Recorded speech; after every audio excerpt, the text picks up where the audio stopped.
the bell icon on YouTube and don't miss another update. புலி வருதுங்கிற மாதிரி செங்கடலை சுத்தி ஒரு செய்தி ரொம்ப காலமா பரவிக்கிட்டு இருந்துச்சு. அதுலயும் ஒரு மாத காலங்களா பரவ ஆரம்பிச்சிச்சு. 2 வார காலங்களா ஒரு புயலே அடிச்சிச்சு. என்ன அப்படின்னா, அங்க செங்கடலுக்கு அடியில ஓடக்கூடிய கம்யூனிகேஷன் கேபிள்களை பெரிய அளவுல ஹவுதி இயக்கம் தாக்குதல் நடத்த திட்டம் போட்டிருக்கு அப்படிங்கிறது தான். இப்ப அது நடந்துருச்சு. தாக்குதல் நான் நடத்தல அப்படின்னு சொல்லி ஹவுதி சொல்லியிருக்கு. அது என்னன்னு விரிவா பார்ப்போம். முதல்ல என்ன மாதிரியான தாக்குதல் அப்படின்னு தெரியல. ஆனா அந்த கேபிள்கள் டேமேஜ் ஆயிருக்கு அப்படிங்கிறது ஃபிளாஷ் ஆயிருக்கு.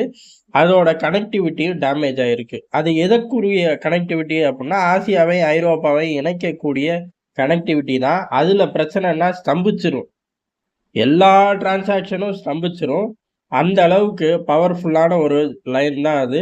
இப்போ அதை ரீரூட் பண்ணியிருக்காங்க. அந்த கனெக்ஷனில் ட்ரான்ஸ்ஃபர் ஆன டேட்டாஸ் பூரா வேற ஒரு கனெக்ஷனில் ட்ரான்ஸ்ஃபர் போட்டிருக்காங்க. அதே பகுதிகளில் ஏறக்குறைய 14க்கும் மேற்பட்ட கேபிள்கள் செயல்பட்டுக்கிட்டு வருது. அதில் ஒன்று தான் டேமேஜ் அப்படின்னு சொல்லியிருக்காங்க. இது யார் செஞ்சா அப்படிங்கிறதா.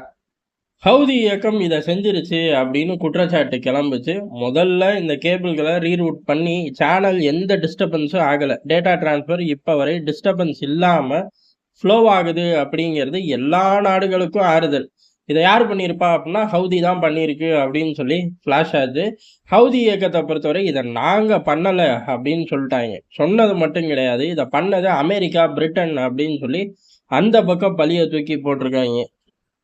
இதுதான் இப்போ அடுத்த சிக்கல். ஏறக்குறைய இது ரஷ்யாவோட நார்தர்ன் ஸ்ட்ரீமை துண்டிச்ச மாதிரி ஆகிப்போச்சு. இன்ன வரை அந்த பிரச்சனை ஓடிக்கிட்டு இருக்கு. இதே போல இந்த பிரச்சனை தீராம ஓடும் மாட்டுக்கு. காரணம் என்ன அப்படின்னா, அமெரிக்கா, பிரிட்டன் இதை ஏன் செய்யணும் அப்படிங்கிறதான் காரணம். ஆசியால இருந்து ஐரோப்பாவுக்கு போற டேட்டாவை கட் பண்றது மூலியமா இவர்களுக்கு எந்த மைலேஜும் இல்லை. சொல்லப்போனா இது விடாது கருப்பு மாதிரி துரத்த ஆரம்பிச்சிச்சு அப்படின்னா ஒட்டுமொத்த உலகமும் ஸ்தம்பிச்சு போயிடும். ஏன்னா எல்லாமே கடலடிய கேபிளில் தான் பெரிய லெவலில் கனெக்டிவிட்டி இருக்கு. இதை தொட்டு விளையாண்டுட்டார்கள் அப்படின்னா இதே விஷயத்த எல்லாரும் செய்வார்கள். எல்லா நாடும் செய்ய ஆரம்பிக்கும். பல நாடுகள் இதை செய்யறதுக்காகவே பல திட்டங்களை போட்டு இறங்குவாங்க. ஏறக்குறைய எல்லா உலக நாடுகளும் குட்டிச்சவர் ஆகக்கூடிய ஒரு விஷயம். இதுக்கு பிள்ளையாரு சொல்லி அமெரிக்கா, பிரிட்டன் போடுமான்னு கேட்டால் அதை பற்றி அமெரிக்கா, பிரிட்டன் கவலைப்படாத ஆட்கள் தான். எதுனாலும் நம்ம முதல்ல செய்யணும். அந்த டெக்னாலஜியில் நம்ம தான் கை ஓங்கி இருக்கணுங்கிற ஆட்கள் தான் அமெரிக்கா. ஆனால் இதில் எந்த மைலேஜும் இல்லை. நமக்கு தெரிஞ்சு செய்யறதுக்கு வாய்ப்பு இல்லை.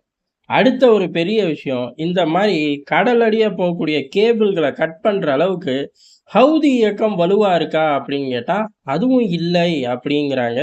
ஏறக்குறைய அவர்கள்கிட்ட இந்த மாதிரி உள்ளுக்குள்ளே போய் டெக்னாலஜியை கட் பண்ணுறது, இந்த வழிகளுக்கெல்லாம் ரொம்ப ரொம்ப வாய்ப்புகள் கம்மி. ஒரு பிளாஸ்டே வைக்கிறக்கே வாய்ப்பு கம்மி அப்படிங்கல, இந்த மாதிரி டேமேஜில் ஈடுபடுறதுக்கு ரொம்ப ரொம்ப வாய்ப்பு கம்மி அப்படிங்கிறாங்க. அப்போ யார் தான்ப்பா செஞ்சா? சத்தியமாக இதுவரைக்கும் யாருக்கும் தெரியலை.